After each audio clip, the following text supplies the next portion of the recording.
지금 도시재생 하면 지금 현재 뜨고 있는 도시재생이 이제 서울형 도시재생 활성화 사업. 그러니까 뭐 장위, 성수, 암사 뭐 이런 곳, 또 서울역 일대 이 활성화 사업이 이제 한 축이 있고, 또 국토부에서 제안하고 있는 도시재생 뉴딜 사업이 또 하나 있고, 뭐 주거환경 관리 사업이나 이런 게 있습니다. 근데 지금 뉴딜이나 도시재생 활성화 사업은 2013년에 이제 제도화된 도시재생 특별법에 따른 이제 사업이고, 그러니까 뭐 아까 서두에 얘기한 어떤 도시의 생로병사에 그 따른 뭐 도시를 다시 리뉴얼하는 그런 이제 성격이라고 봐야 되고요. 주거환경 관리 사업이 이 도시재생의 일종의 한국에서는 좀 그 원조, 뭐 모델 같은 이제 성격입니다. 그래서 정비 사업 중에, 그러니까 뭐 재개발, 재건축, 뭐 주거환경 개선, 뭐 도시환경 정비 이제 이런 그 정비 사업 중에 보존형 정비 사업으로 이제 있는 게 이제 주거환경 관리 사업인데, 그 주거환경 관리 사업을 하면서 처음에 문제의식은 이제 너무 아파트로 획일화되니까, 이미 이제 서울도 그렇고 전국의 60% 이상이 아파트로 주거가 이제 변해 있는 상황에서 보존 가능한 단독주택 또는 다세대 다가구를 유지하자 이러면서 휴먼타운으로 시도했다가 이제 그 도정법에 하나의 꼭지로 이제 들어갔습니다. 그래서 보존형 그 정비 사업이다 보니 재생에 좀 더 가까웠고, 거기에 물리적 환경을 뭐 관주도로 해서 이게 지속 가능할 것인가에 대한 문제의식 때문에 주민들이 참여하고, 또 주민들이 이후 좀 사후 관리할 수 있는 역량을 이제 지원하는 걸 사업 내용으로 포함해서 주민 참여형 재생 사업이라고, 저층 주거지 재생 사업이라고 주거환경 관리 사업을 이제 시작을 했습니다. 근데 이제 실제로 주거지 재생은 이게 비슷합니다. 거의 성격이 비슷해서 이제 구분은 잘 안 되고 있는데, 이제 엄격하게 보면 물리적으로 노후된 주거지를 물리적 환경 개선과 더불어 주민들의 역량과 커뮤니티 활성화를 하는 게 이제 주거환경 관리 사업이고, 쇠퇴된 도시의 활력을 위해서 지역의 이제 어떤 잠재 자원들을 최대한 좀 이렇게 결합해서 이제 활성화, 지역을 어떤 활력을 주는 사업이 도시재생 활성화 사업이고, 근린 재생은 이제 좀 비슷해지는 그런 경향이 있습니다. 그러니까 방금 말씀드린 이제 도정법과 이제 그 도시재생 특별법, 요게 이제 큰 갈래고요. 비슷하게 뭐 경관 사업이니 뭐 또 지금 북정마을 오셨지만, 북정마을은 또 이 두 개도 아니고 또 다른 형식으로 이제 진행되고 있고 여러 가지가 있긴 합니다. 근데 이제 큰 틀에서는 이 두 갈래를 이제 보시면 될 것 같고, 도시재생 사업에 이제 실제로 하는 사업은 보통 한 3년에서 5, 6년 그 사이에 이제 걸쳐서 사업이 진행이 되는데, 뭐 이게 약간 정비 사업의 그 큰 틀, 그 프로세스를 바꾸지는 못했습니다. 그러다 보니까 선 계획 후 실행 이제 이런 좀 문제가 드러나고 있고, 이게 이제 공무원들은 이게 어떤 법적인 근거 없이 이제 예산을 집행할 수 없다, 이것 때문에 이제 어떤 법정 계획을 좀 먼저 수립하도록 하고, 그러다 보니 뭐 계획 기간 막 2년, 3년 이렇게 가면서 주민들 지치게 이제 하는 경우는 있는데, 그 이제 그런 이제 좀 문제가 있습니다. 그리고 그 이제 계획을 끝내고 나서 실행하는 사업은 이제 크게 보면 물리적 사업과 소프트웨어 사업으로 구분되는데, 이제 물리적 사업의 중심은 시급한 환경 개선 또는 시급한 문제를 해결하는 게 하나 있고, 그 다음에 장기적으로 그 주민들이 좀 활용할 수 있는 거점 공간을 만드는 게 있습니다. 이제 시급한 건 뭐 미끄러움 방지 포장, 또는 뭐 어디 뭐 위험한 곳 뭐 개선, 또 뭐 어떤 주민 편의 시설을 우선 좀 설치할 이제 이런 것들이 좀 짜잘하게 있고, 이제 대부분의 돈은 주민들이 앞으로 이제 활용할 거점 시설인데, 요게 또 용어가 조금씩 다릅니다. 뭐 주거환경 관리 사업, 저층 주거지 재생 사업에서는 뭐 주민 공동 이용 시설, 주민 거점 시설, 뭐 이런 거고, 이제 약간 사랑방 비슷한 개념이고요. 도시재생 활성화 사업에서는 앵커 시설이라는 말을 씁니다. 근데 앵커 시설은 뭐 이제 배에 가치라는 거고 그 활성화를 위해서 지역에 뭔가 이제 그 자산을 내려놓음으로써 해서 그걸 활용해서 이제 좀 여러 가지 좀 지역에 좀 활용을 하고 지역을 활성화하라는 뜻이고요. 저는 그렇게 해석합니다. 앵커 시설은 좀 커뮤니티 자산으로 좀 미리 선투자해 놓는 이제 거점이라고 해석을 하고 있고요. 요게 이제 큰 사업입니다. 앵커 시설은 꼭 건물일 필요만은 없습니다.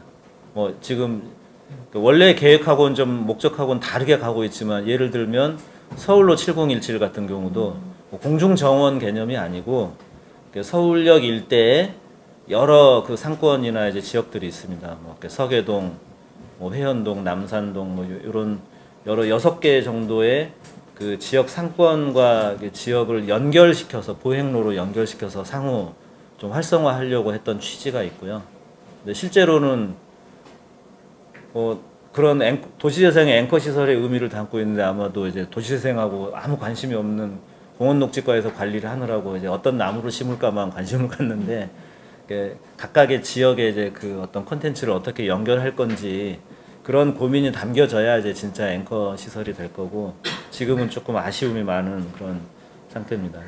이제 하드웨어가 이제 이렇고요. 소프트웨어는 주로는 이제 주민 역량 강화에 초점을 맞추고 있습니다. 그러니까 아무리 우리가 주민 주도라고 하더라도 실제로 이 사업 기간, 그러니까 예산을 투입하는 사업 기간이 뭐 길어봐야 한 3, 4년인데 이 3, 4년 동안 투입하는 예산을 마중물 예산이라고 합니다. 그러니까 어떤 본물, 본류를 끌어내기 위해서 먼저 이제 그 펌프에 부어주는 물인데 이 마중물 예산이다 보니 이게 좀 관주도 성격이 굉장히 강합니다. 그러니까 주민들 스스로 이거를 계획하고 집행하고 하는데 한계가 있고 또 아직은 이제 뭐 관에서도 주민들한테 이거 다 내놓기는 이제 뭔가 이렇게 좀 찜찜한 그러니까 아직 뭐 역량에 대한 신뢰가 이제 부족한 게 있죠. 근데 이 마중물 사업으로 조성되는 그러니까 초기에 그 투자되는 어떤 거점 시설, 자산 뭐 이런 것들을 주민들이 이후에 이제 활용하려면 뭐 충분히 이제 학습하고 또 경험하고 준비하고 계획하고 이런 필요가 있죠. 근데 그게 커뮤니티를 같이 활성화하는 뭐 또 공동체 활동, 또 문화 콘텐츠 그런 것뿐만 아니라 뭐 사회적 경제 방식도 필요하면 뭐 시도할 수 있고요. 문제는 요즘 너무 또 기업하라고 등 떠밀어서 이게 심각한 문제이긴 하지만 필요하다면 뭐 그런 비즈니스 방식을 통해서도 주민들이 좀 스스로 지역의 주인이 될 수 있도록 준비를 지원하는 사업들이 주로 콘텐츠, 그러니까 소프트웨어입니다. 중심 시가지나 경제 기반을 가면 또 달라집니다.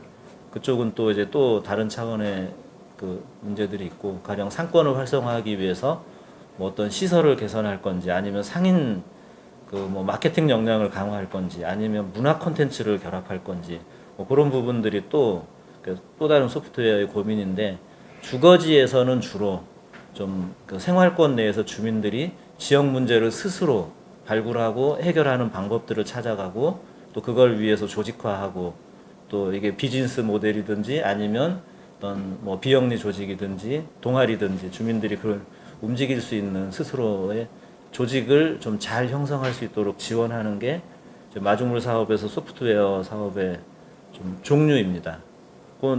그 나머지 것들은 어떻게 보면 뭐 필요한 일들을 그때그때 지금 찾아가는 거고요.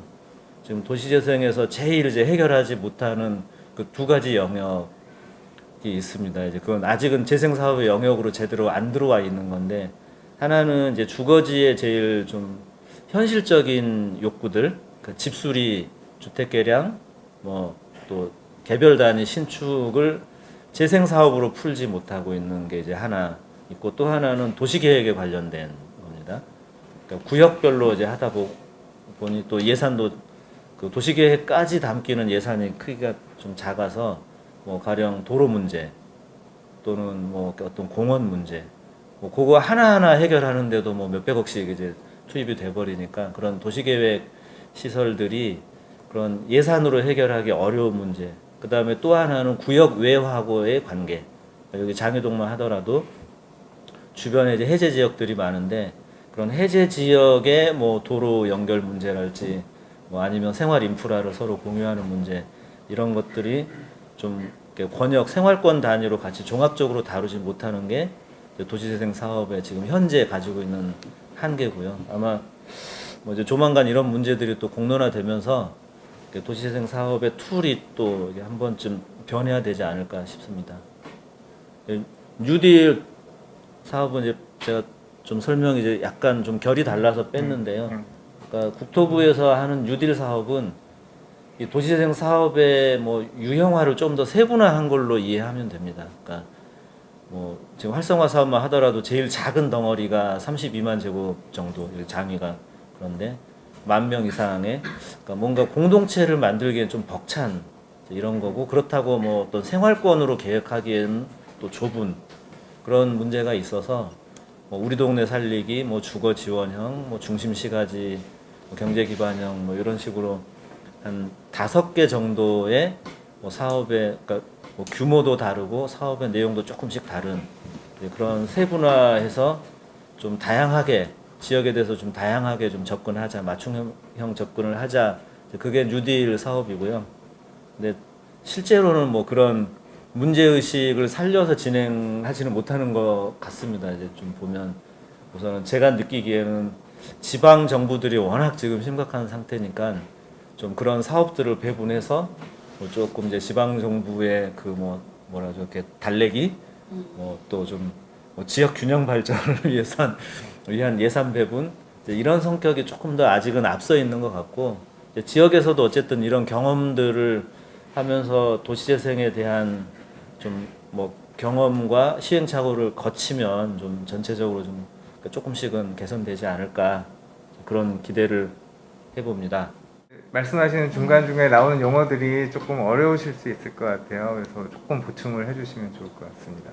네, 제가 박학명 대표님 말씀을 잘 듣고 생각을 이렇게 정리를 하다 보니까 어떻게 하면은 시계열적으로 조금 정리를 해볼 수 있을까 생각을 하면서 정리를 해봤는데요. 2002년에 서울시 같은 경우는 뉴타운 사업을 하게 되잖아요.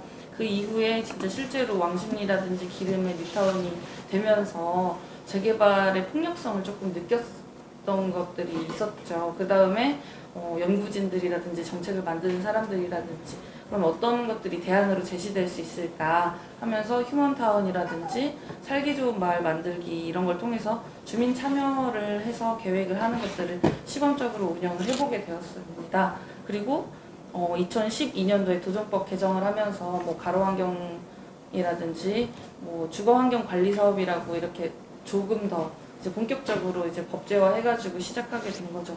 그리고 나서 2013년에 도시재생 특별법이 발의가 되고 제정이 되면서 전국적으로 선도지구 사업을 하고 그 이듬해에는 일반 지역 사업을 하게 됐습니다. 그 안에서도 뭐 중심 시가지형이랑 뭐 경제기반형이 조금 분류되긴 했었지만 최근에 이제 문재인 정권에서 도시재생 뉴딜 사업이라고 이제 분류를 하면서 거기에 이제 5가지 종류 사업을 하게 되는 거죠. 이제 규모와 범위나 뭐 그 도시의 정체성에 따라서 중심 시가지형도 있고 뭐 일반 근린형도 있고 마을 만들기형도 있고 뭐 이런 유형으로 5가지가 있습니다. 제가 봤을 때 이제 국토부나 뭐 이런 도시 개발 부분에서는 이렇게 정의할 수 있겠지만 도시 재생을 그냥 개념적으로만 보다 보면은 뭐 중기청에서 이제 상권 살리기 운동으로 청년몰 사업을 한다거나 뭐 문광부에서 이제 공간을 활용해서 박물관을 만들거나 이런 사업들이나 주민들이 자치적으로 하는 벽화마을 사업이나 뭐 우리 작은 골목길에 꽃 화단 놔두기 이런 거 있잖아요. 뭐 도시 텃밭 사업이라든지 이런 것들도 도시 재생의 한 가지 일환이라고 볼 수 있을 것 같습니다. 네.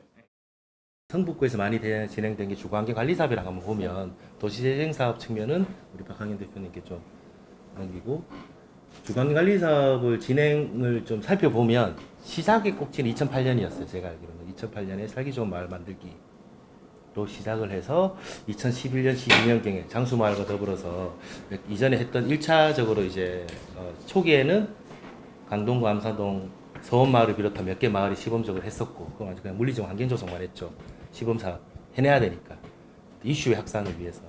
두 번째는 좀 의미 있는 곳을 해야 되지 않는가라는 측면에서 행정에서 장수마을과 더불어서 몇 개 좀 이렇게 했는 상황을 하다 보니 주거환경관리사업이 최근에 가장 큰 목표는 저도 이제 주민 설명회 때 주민들에게 얘기하는 게 첫 번째 기반시설 개선, 두 번째 마을 공동체 형성을 통한 사회적 경제 조직, 세 번째가 집수리 지원인데 첫 번째를 제외한 나머지 두 가지가 거의 효과가 없다가 2013년대까지 패러다임의 흐름이었던 것 같아요.